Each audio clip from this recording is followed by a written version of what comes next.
Which name are we saying? Parakeet or Cortes? Whatever you guys want, man. I'm good with it. What kind of question Parakeet. is? Well, because at the beginning you said he told you couldn't say his name. Oh, I was joking. Okay, well I don't know. Oh Shit, you know what? I'm just gonna keep all this in. All right. Hold on. Now you guys have made me seem like an asshole who came on here and said you're not allowed to say my name. So thank you for that, Flynn, for just straight up like lying and propaganda.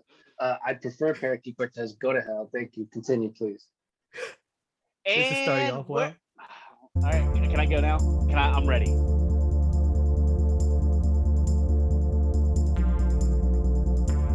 And we're back with Parakeet Cortes.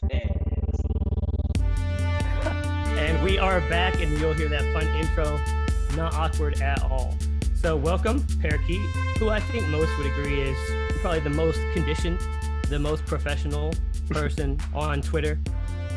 And we're glad to have you. So welcome to Lour After Hours, man. We got with us tonight, outside of Parakeet, Steak Sauce, Lewin Sales, Beef Count, and who just entered the chat late with the shades to continue the vibe for Parakeet, Pal. So what's going on, Parakeet? How are you? What's up, guys? I love everybody in here. Pow, the thing with Pow is he's wearing Culture Chatter shades. I'm a fan of Pow. We follow each other. But the guy's wearing a Lakers shirt, which I find is just blatantly disrespectful on a night like tonight. So I'm not sure what to do with that. Culture Chatter shades, thank you. I'm honored, rather. Lakers shirt, go to hell. Oh, is he taking it off? What does that say? Oh. This is an audio medium, so that's great that you're just showing me your shirt. Not saying anything. Good job. So what Pal's doing is throwing a Mickey Mouse Lakers shirt, and Pal's mic's not on. We can't hear him as he tries to respond to Parakeet. God damn it! I thought it was on this whole time. Oh shit! We got the Reddit dude. Oh god! Forget the Reddit dude. Is that? I don't do that anymore. How dare you? I'll take a Mickey Mouse title any day. All right, thanks, Pal. You've crushed it so far. So in addition to that, Mark, formerly of Reddit, who doesn't do that anymore, is here, and Brock in the background waving. So Parakeet, I just need to give you background on Brock. He's actually the least famous, most sought after friend of Lour After Hours. So nobody knows Brock, but everybody wants to be his best friend. So this is actually exciting for everybody that you and Brock are here. Brock is this dude in the Culture Chatter shades and the glasses, because this dude like deserves a raise and a promotion as far as I'm concerned. Maybe he should be hosting. Brock is the dude who actually looks like a parakeet sitting on the shoulder of Mark from Reddit. Oh, for the love of God, that's not who I was talking about. And culture dude is KIZH, who's from Miami, so he's in the 305. What up, bro? Hey, Ryan. You hear that? You hear that voice? I can hear that. I have 305 just in 2 words. Bro. I love it. You know what it is, man. All I want tonight to be is you two exchanging words used in Miami that nobody else understands. Bistec empanizada, bro. Exactly, bro. Exactly. Havana Harry's, Islas, bro. Like, yeah, you already know. Yeah, tú sabes, bro. If this podcast doesn't end with KIZH slamming and pots and pans at the end of this, then I'm going to be disappointed. So make sure that you have that ready. Is that a cup he has, by the way? Oh, shit. Yes, sir. Hold on. Pandering. I sent him a message on Twitter. I said, can I get a cup somehow? Like, I don't live in Miami. Like, can you send me a cup? No response. I got one for you, Mark. I got you. All right. Thank you. Yeah, Steak Sauce has been, that's great. It's the best restaurant in America as far as I'm concerned. Flanagan. Hold on, Mark. You asked him specifically? You asked I DM'd the account. I said, hey, I live in Michigan. I want a cup though, just for my collection of Levitard related merchandise and crickets from the Flanagans people, which how dare they? Cowards. I mean, are you too good to come to Miami? You've never been to the great, the best part of the country? Too far away. It's too warm. Violence. It's not for me. It's dangerous. Let's go to Mark. All right. Let's go to Mark. I thought you were directing traffic randomly, and I was like, we just talked to him, and I was super confused of the words used there. It's just going well. We'll bring the party to him. Culture, baby. What's up? What's this guy doing? Here's a Parakeet. What would you have thought? Because what I thought of doing was coming up or telling everybody to come up with only questions about the Marlins and not mentioning basketball, Miami Heat. And we were just going to ask you a bunch of Miami Marlin questions. Would you have had answers, or would you have had to wing it? Do you even know a single player on the team? Well, yeah, I mean, it's disrespectful what you're doing by intent, but in terms of not mentioning the Heat, so that's noted. But yeah, I would have been fine with that. I'm a big Marlins fan. If you would have asked me Dolphins questions, I would have been feared. I'm not a Dolphins guy. I happen to be a Packers fan of all teams. But yeah, we'll get to that. But the Marlins, Okay. I love. So Marlins, Canes, Heat, Panthers, good money from Hurricanes, good money. And Packers got a little Smitty in you with the Green Right. Bay Packer. But I don't Got have it. two Okay. teams like Smitty. I just have one team like a non-coward. Cut that up and we'll keep that forever. All right. So the way this usually works is we go around and kind of start with questions and then freestyle from there. Because honestly, Parakeet, we're all excited to have you. We've been trying, how long we've been trying to have you on, and finally the schedules worked. So, and the schedules worked. We're excited when Mark, formerly of Reddit, joins the Zoom. So only the big names bring out the big host. So with that, we're gonna actually kick this off with Pal, who had a question since we talked Lakers, we talked to Miami, of your worst experience or potential worst experience. So Pal, I'll let you ask. I got this. Yeah, so the worst Laker game I've ever been to was a blowout against the Mavs. They lost by like 30 points, and it was also the night that Trump got elected. So it was just a real rough night. So I was just, I was curious, since you've been on a recent string of blowouts, just kind of bad luck lately, hey, it happens. You're gonna go through a string of games where you're going through blowout wins. You know what I mean? But I was wondering about, what's the worst blowout loss you've been to? I mean, honestly, bro, the worst loss I've ever been to happened to me like 2 weeks ago when I saw the Nikola Jokic game in Miami. Like that game, I was more excited for it probably than any game in the history of time. I expected people to punch Nikola Jokic. I was looking for the Jokic brothers. We were taking video, my cousins and I honestly had it circle. I sent Levitar to text with the calendar, and it was just a circle. Like he wasn't kidding about that. And for how that played out, yes, I left early allegedly. Yes, we got blown out. Yes, allegedly. we didn't even foul Nikola Jokic hard. Yeah, I think that qualifies probably as the worst I've been to. And yeah, I mean it hurt, but we're saving it for the finals. And so that's the best I've got in terms of why we didn't punch him in the face that night, because Markieff Morris is still hurt. He's not back. We want him to be there for the revenge game. And they have love me some Keith. Parakeet. Parakeet Cortes. I like that. We'll release that on 420. Hell yeah. So hold on. So two things your biggest upset in a game wasn't a loss or the point. It's the way the culture didn't present itself. Culture did not show up for that game. And then on top of that, you're saying the best time for your team to start punching people in the face is the finals of the NBA, when then that's it. You just suspend everybody, call it a day.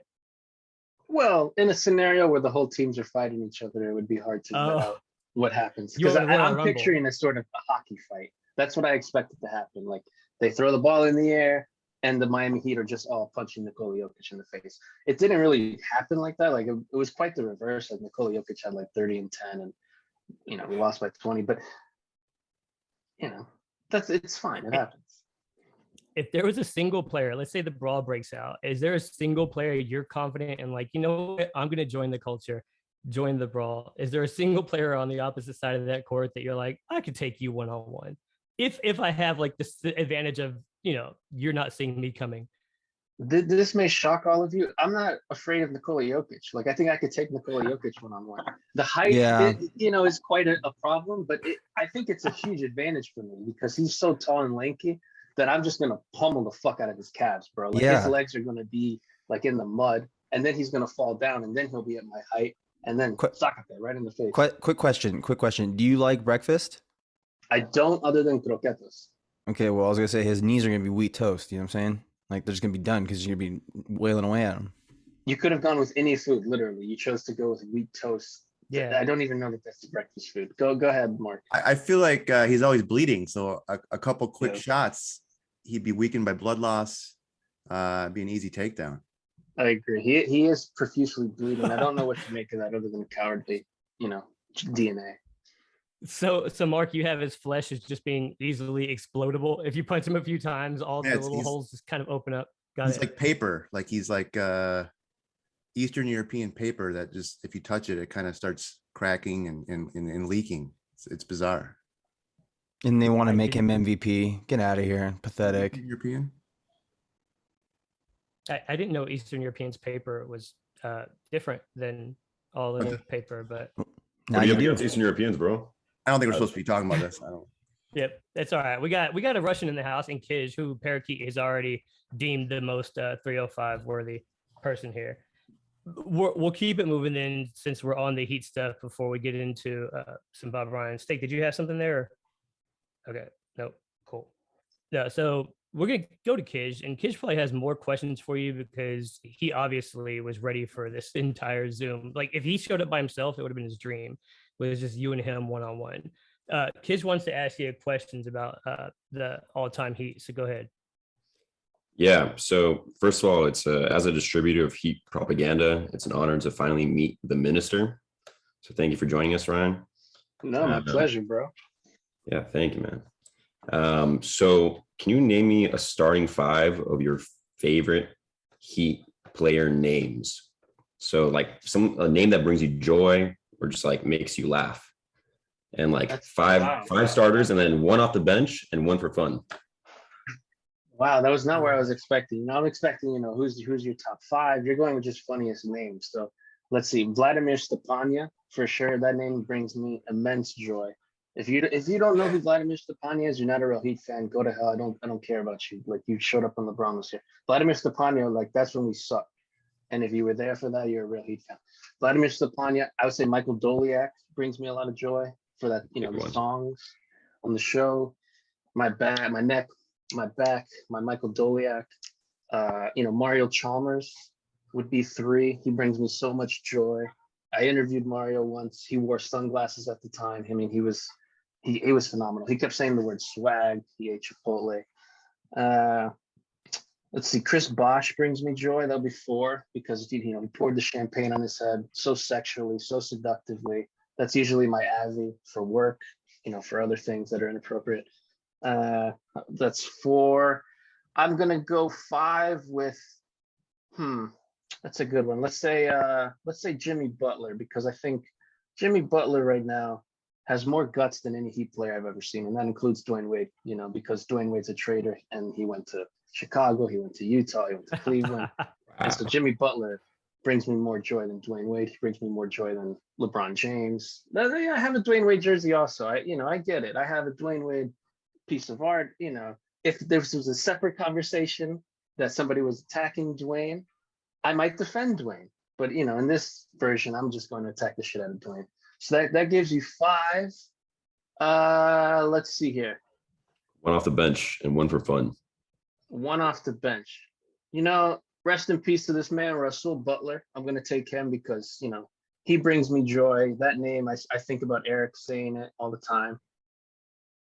Oh, man, I don't know how to do this because who should I honor with this? This is the last beacon of this, man. I'm going to go Gary Payton, because The Gary glove. Payton, Wow, the glove. the glove, baby. Yes, departed. I remember Gary Payton hitting the game-winning shot in the 06 finals. It was like game 4, and I just shout out, screamed, Gary motherfucking Payton.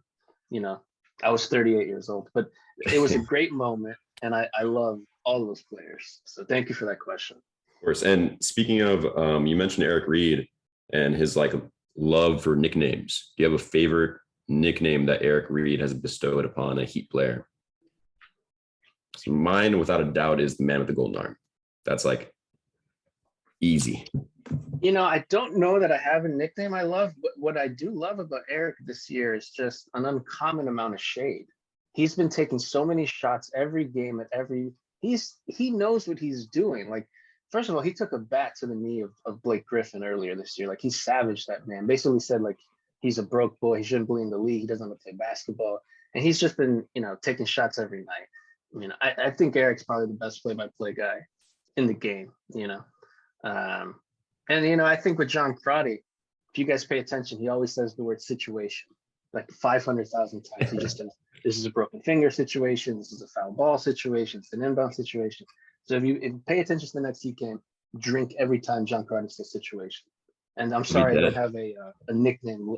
That's not what I'm thinking of with Eric Reed. That's part of the Eric Reed side. I'm sort of like lukewarm on the corny nickname part of Eric Reed. The part where he's savaging people and has a ton of shade, that's my Eric Reed. Fair enough. Well, thank you for joining us, man. Parakeet, I'm not gonna lie. If you would have not told us that you didn't answer the question, I think you could have just gotten away without answering the question, and you could have done like the whole interviewee thing where you did sleight of hand and changed the entire topic. So well done there. Because I also was like, I'm waiting for a nickname. Eric Reed, and first off, you say he's best play-by-play. How many local play-by-play people do you know, or is this just heat bias and you just said it without knowing more than 5 of them? Whoa! You're gonna accuse me of I'm heat just propaganda here, of being biased, of only favoring me? Why would me? That's, I mean, whatever, dude. What are you asking me? Have I listened to every fucking play-by-play guy in the league, every play-by-play person in the league? No. All right, no, I haven't. You know, I prefer Eric Reed. That's what I prefer. Have you tried every fucking hamburger in the world, or do you know what hamburger you like? You probably know what hamburger you like. Okay, I like Eric Reed, you know? I love it. Once you find the one, you don't keep looking, right?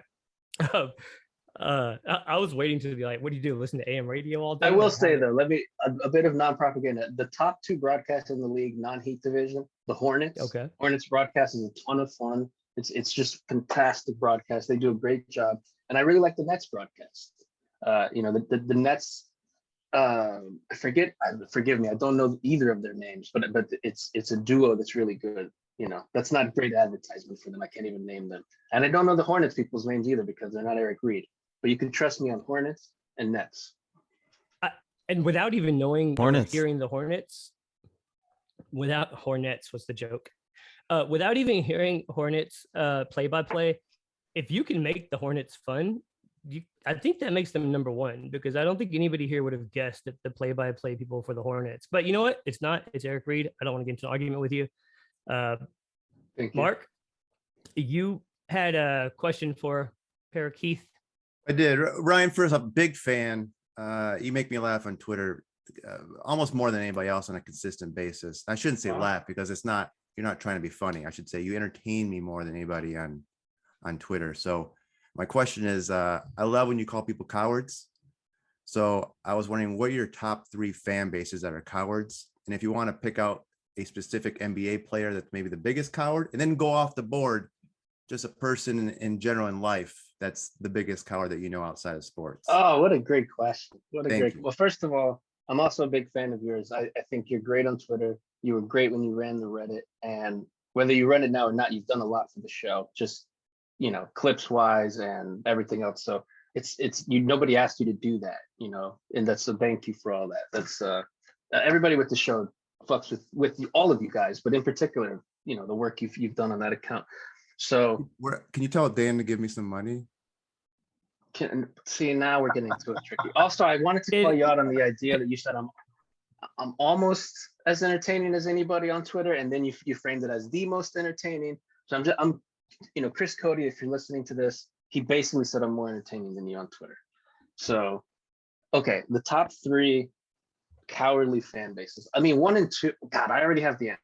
It's just so easy. The question is, what do I rank them in? And that is the hard part. Oh, the bronze, silver, and gold part. So, I'm so torn on how I want to do this. The 3 I'm grappling with are Philly, you know, Boston, and the Knicks. Okay, those are the 3 obvious answers. The Knicks for me are 3. They're the bronze medalists. Okay, and then we're getting into Boston and Philly. I refuse to rank either one of them 2. Both of those fan bases are the number 1 coward franchises. Wow. I hate both of them. They're despicable. If you tell me you're a Sixers fan or you're a Celtics fan, you're like halfway there for me hating you. Like halfway there, bro. If you do like 1 or 2 other things, I'm done with you. If you annoy me with what you eat, certain habits, you talk too much, you stand too close to me, and you're one of those fans, dead to me. So I think those are the 3 most cowardly fan bases. You know, Philly, Mike's been over this. I mean, Smoke and mirrors. What a coward. They want to be losers for 10 years and never win anything. Congrats. Boston, I mean, Bob Cousy, go to hell. Like, what is this, 1920? Like, Bill Simmons, go to hell. So the other question is biggest, oh, you said NBA player as well. Biggest NBA coward? Oh, so many, bro. Do we want to go Hassan Whiteside? Do we want to go Joel Embiid? Do we want to go Rudy Gobert? All of the above, the whole Indiana Pacers. The biggest coward non-player division, probably Bill Simmons, Will Kane, Ryan Russillo. All of these names come to mind, and I refuse to name just one. Poor Very good. Ryan. Thank you. Appreciate it. Thank you. So, when you were saying the other thing that could be coupled with being a fan, you listed off things that they may do. That's it. Once you also add this to that, and you said the way they eat or what they eat. Is there a specific type of food, or is it vegans? Who is it that, like, as soon as they state this, 50% of the ability of being their friend is gone? I would say the biggest annoyance for me are these idiots that want to do like, oh, medium well, well done rather on on a steak or a burger. These morons, they want to eat it, like it tastes like rubber.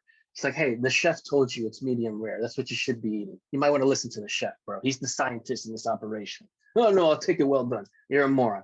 You have poor judgment. So I'm very judgmental with stuff like that. It could be even smaller things. It could be not liking Chicago hot dogs. It could be not liking deep dish pizza. It could be liking mayo.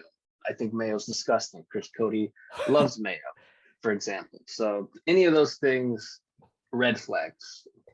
Is there anything more Chris Cody than liking mayo? I think that's probably the most obvious, like, doesn't need stating, but I mean, I love Cody, but the thing with Cody is he likes pasta at Flanagan's. That's his go-to order. Not ribs, not chicken stickers, not wings, pasta. He loves mayo.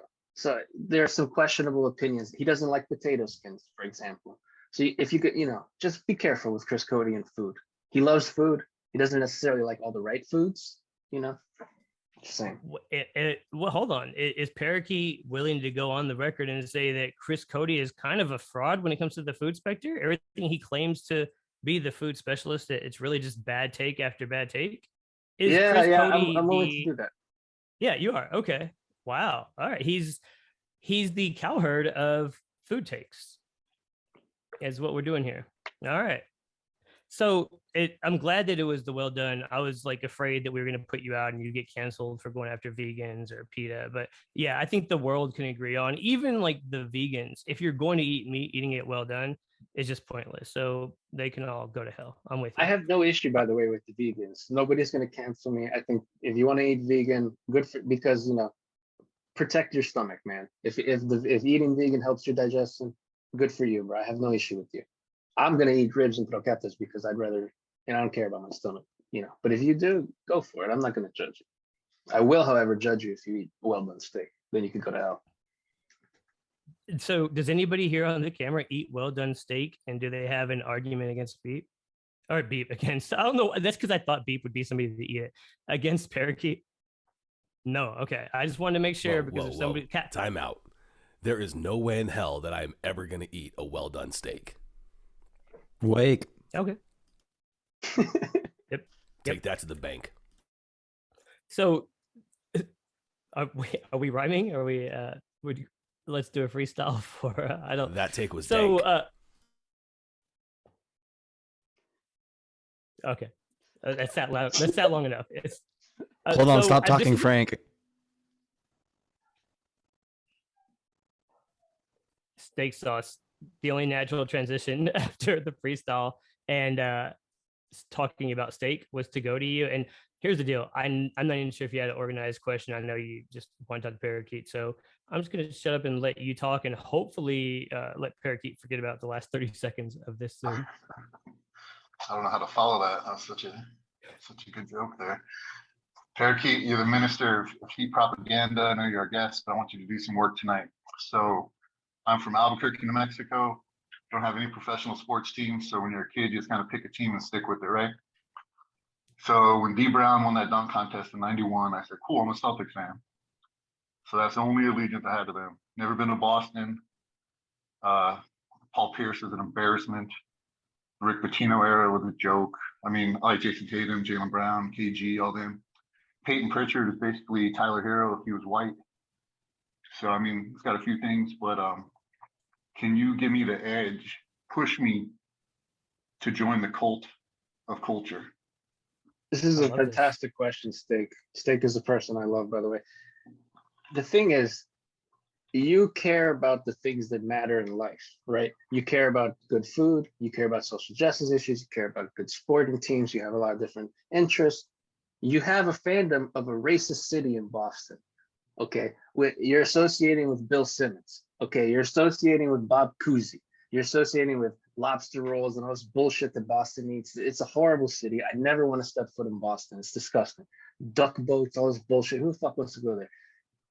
You have a chance to be a fan of the hardest working, best conditioned, most professional, unselfish, toughest, meanest, nastiest, most disliked team in the NBA. It's not for everybody, okay? You might try it and not like it.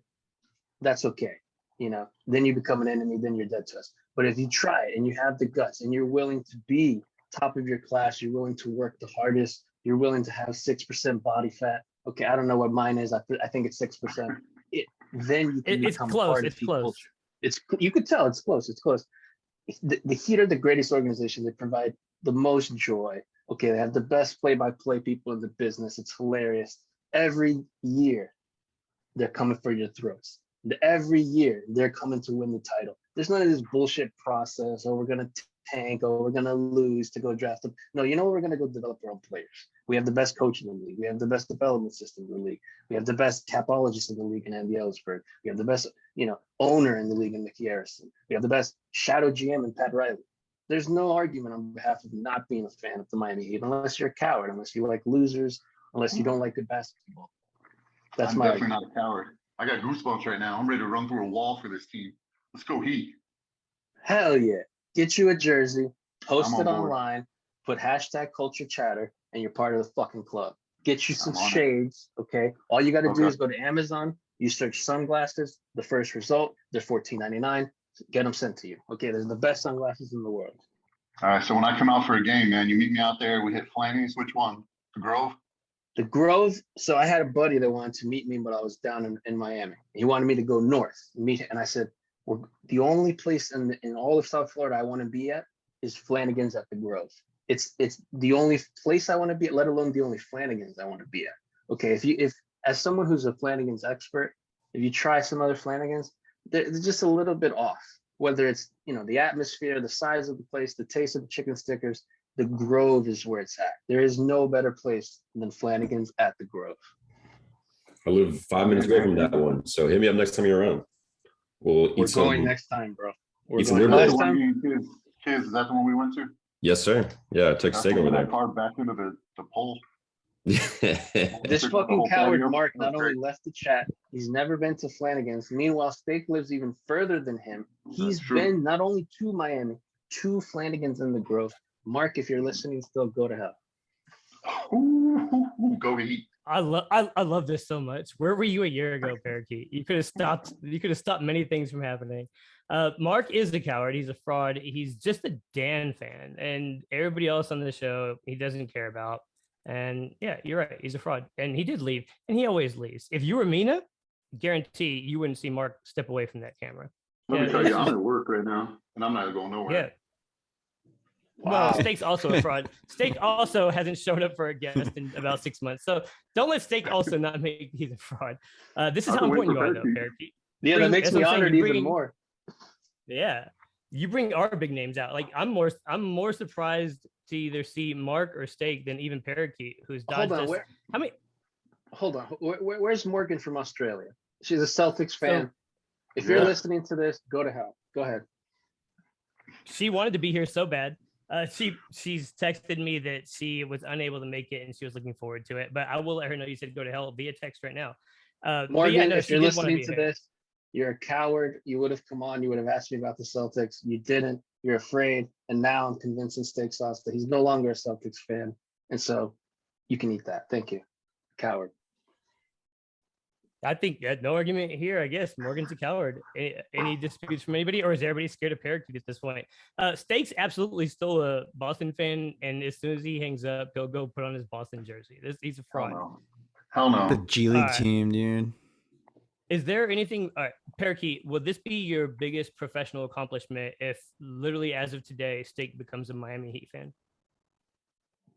I mean, one time I was on Sports Center, that would be up there. This Stake becoming a Heat fan probably tops that, but it's close, I would say, something about. Wait, well, what were you on Sports Center for? Oh, this is back in the day when I used to work at the Undefeated, and I did like one hit on Sports Center way back in the day. Years ago.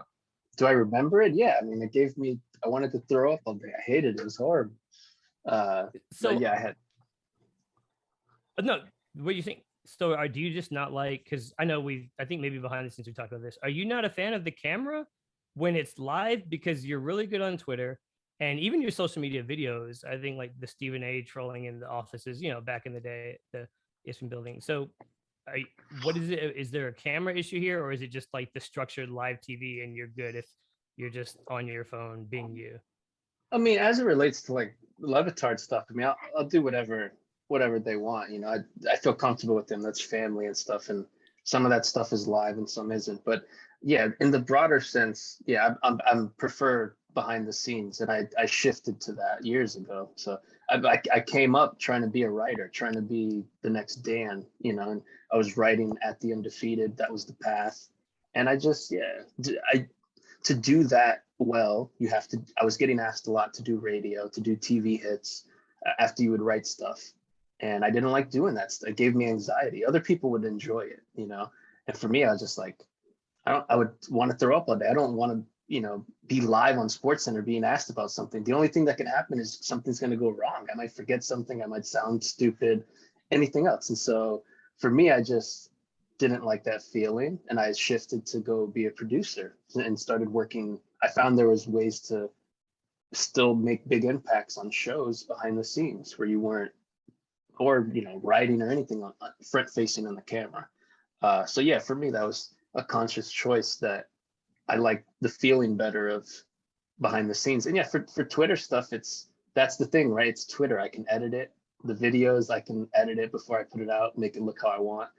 Live is a different animal, obviously, that the degree of difficulty is much higher, so that's why I have so much respect for the Levitard show. The way they do that show is nuts, Yeah. So are you like a little OCD? Because I mean, I didn't know you were a writer. First off, I'll be first admit that's news to me. But is it OCD or just perfectionist where writing Twitter even or behind the scenes, you kind of have the time to go through the idea, make the idea exactly how you want it to be and delivered, versus live where because I feel like the idea never stops in your head, which is obvious. But are you like always worried about make sure this is the best version of this idea that gets out or this thought? I mean, yeah, I think everybody is. Maybe I have an OCD to it.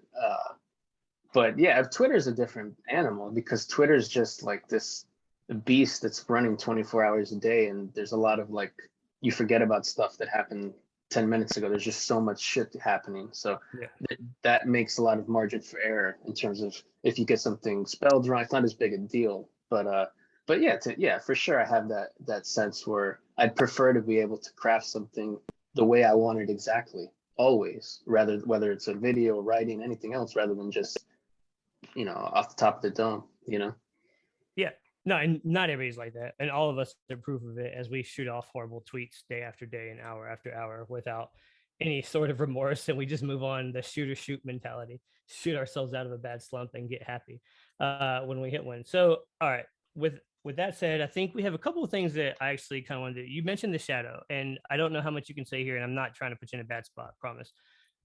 What is it like your current position and not like with companies, all that? Like, what are you currently involved in, and how many, I guess, hands in the cookie jar do you have in certain places that you're allowed to say? I'm saying this vaguely because I don't want to put all your business out there as you work through a lot, but we're just curious of kind of what it is that you're doing with anybody you're allowed to say you're doing it with within your professional career, and then what your end game is, like what or your goal is, because you've you've kind of gotten a Billy character, at least as far as I'm concerned. I don't know if anybody else agrees, where when you do come into the mic, we're like, yes, this person needs to talk more. So It's is there funny you guys ever say an that because ending? for weeks the Reddit did nothing but say no more Cortes. He's the worst person we've ever heard. It's not funny. No heat talk. Get him out of here. Mark, again, if you're listening, go to hell. I'm Yeah, sorry. well, Mark's a piece. Yeah. No, Mark's no, you're good. If we're here to take out Mark or Reddit, I'm here for both of it. We could also take out like both of those two things. I'm okay with taking out. No, I mean the Reddit. No, doesn't leave it know what in. we're talking about. Yeah. No, I meant we can take them out. No, we're not taking out that at all. Like I'll say right now, fuck Reddit. Yeah. So go. Yeah. So I guess what's kind of your goal or what's your next plan, and what are you currently doing that you're allowed to talk about? Yeah, I mean, so what I could say is this is not new necessarily to, just post ESPN with Dan, but I've helped Dan behind the scenes for a long time, just Dan specifically with research and things like that, just because he and I are close and we've known each other for a long time, 15 years. So I've always had a relationship with the show. I've always helped the show in ways that the average person wouldn't know. And that's my goal, is to be able to help the show in that way. Every show has people like that you don't know about that are helping, and so anyway, I know the show like a historian might know, something from the 1930s, because I've been around this show since it started. So I remember all kinds of eras of it and everything else. So yeah, right now I still help with video stuff.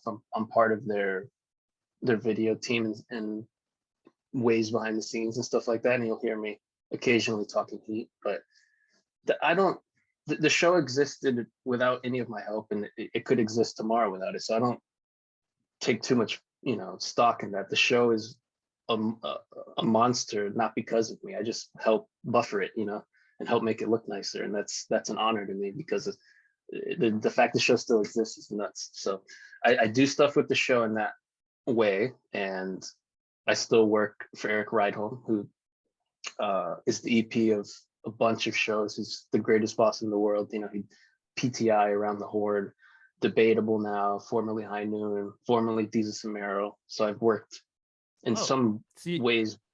Yeah, I worked on Jesus and Mero for Viceman with under Eric. So I've gotten to work on all kinds of stuff with him, and he lets me do stuff on the side with Dan, which is a blessing. So I'm able to tell you guys publicly that, because he's that kind of a great dude who knows this is what I care about. I care about Miami. I care about the Le Batard show.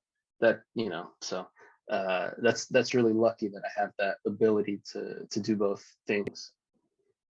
Well, shout out Eric then. So I think the next Shout out step Eric. is we get Eric.